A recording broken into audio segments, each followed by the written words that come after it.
Hello, what is up everybody? In today's video I have the best defensive badges and the best defensive setting in order to lock down your opponent and also to get the best defensive help. So if you're playing defense and you have like a bum teammate, like I play with a random all the time, you're going to have pick up on his defender. So you want to have these settings on and these defensive badges in order to defend his guy and your guy and stop them from being able to dunk in the paint, to be able to shoot on the perimeter, to go blow by you. Can't stop it 100% of the time, but with these badges and settings, you can stop it about 80 to 90% of the time. These are the comp settings and badges, so make sure to leave that like. Every like helps, as well as leave a comment. Every comment helps the channel grow, and every like and every comment also push the video up on the recommended and helps me get out there. So let's hit that subscribe button, trying to get to 75,000 subscribers, and let's get straight into it. Now, there's a couple of badges I want to show you before I show you the settings. Couple of badges that are slept on in here. Now you see the badges I'm using. I am a 6'9" point guard, so I can defend the paint, perimeter, and anywhere in between. So there's a sleeper badge here, which is ankle braces. Lowers the likelihood of getting ankle broken by opposing dribble. And you know that step back? I'm going to show you it right here. This step back right here, it's overpowered. You get your ankles broken a fair bit of the time. Super overpowered.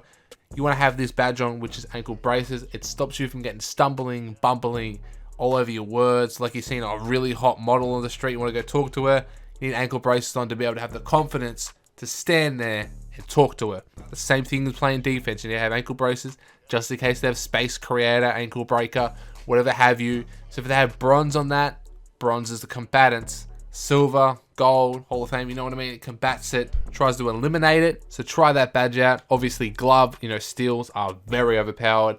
I've nearly called this to silver because I've used it a lot. Menace, I like this badge because when you're playing in front of them, it stops their way of going around you. So they're trying to dribble around you, you have your arms out. With this, it helps stay in front of the opponent, as well as it drops their attributes down. I think it drops the attributes by about 1 to 2 for bronze, 2 to 3 for silver. It's around that range. I don't know the exact numbers, but it does do a fair bit. For your defense, pick dodge, you want to have that on at least silver. If you can only have a bronze, have it bronze. But as you see, I use it a lot too because everyone likes to use screens in this game. And if you get screened, especially off ball, you want to be able to get around that. Now, Challenger is another very good badge. I've got a dozen, probably more blocks on the perimeter. Also, whenever they shoot, I sag off them on the perimeter, to be honest. Unless I know they have limitless range, I'm sagging off. And by the time I jump, because I got 7'3" wingspan anyway, I'm jumping.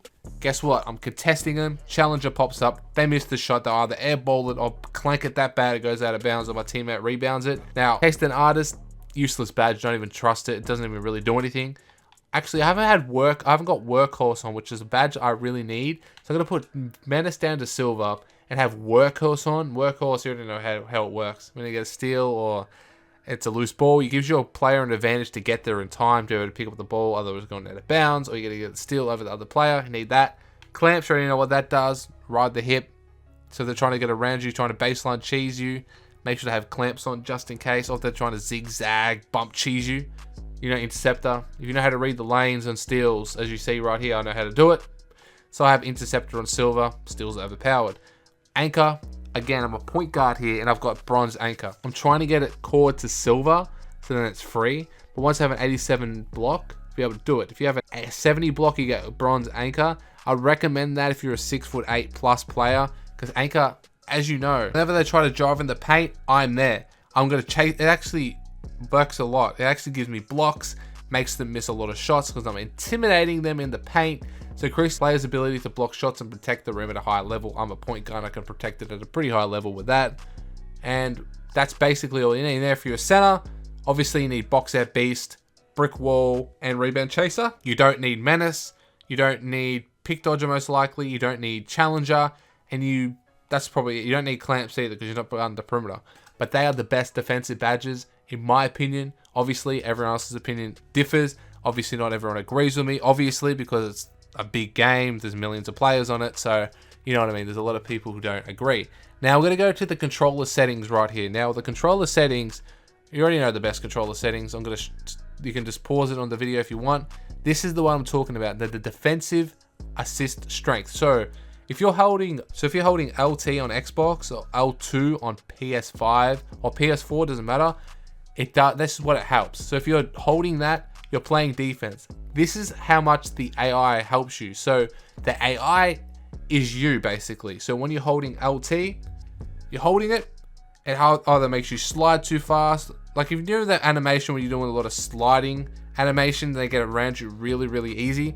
It's because 2K makes the defensive assist strength. So it makes the AI overtake you with the LT. See how that little circle keeps going up, going in, out, in, out, in, out. That's where it works. So if you have a really high perimeter defense, say you have an 80+ perimeter defense, put this beer on 0. If you have like a 70, 75, chuck this on 5. A 60 to 70, put this on 10. If you have a 50 to a 60, put it on 15. If you have a 42, just go to 20. I wouldn't go any higher than 20 on the defensive assist strength, because the higher perimeter defense you have, the less assist strength that you would need, because you can do it yourself, and you have the high enough attribute to be able to defend them on any type of play they want to do. They want to zigzag, they want to blow past you, whatever have you. This is the best you want to have, defensive assist strength. So when you're holding the defense button, LT or L2, this is what it helps. So that's what my humble opinion, that's how it works, and that's how I've played around with it. I tried it with 50, and I was just sliding around way too much on defense. So if this video helped you out at all, make sure to smash that like button for me, guys. It'd be greatly appreciated, as well as hit that like button and hit that subscribe button. Follow all my socials. Catch you guys in the next one. Peace.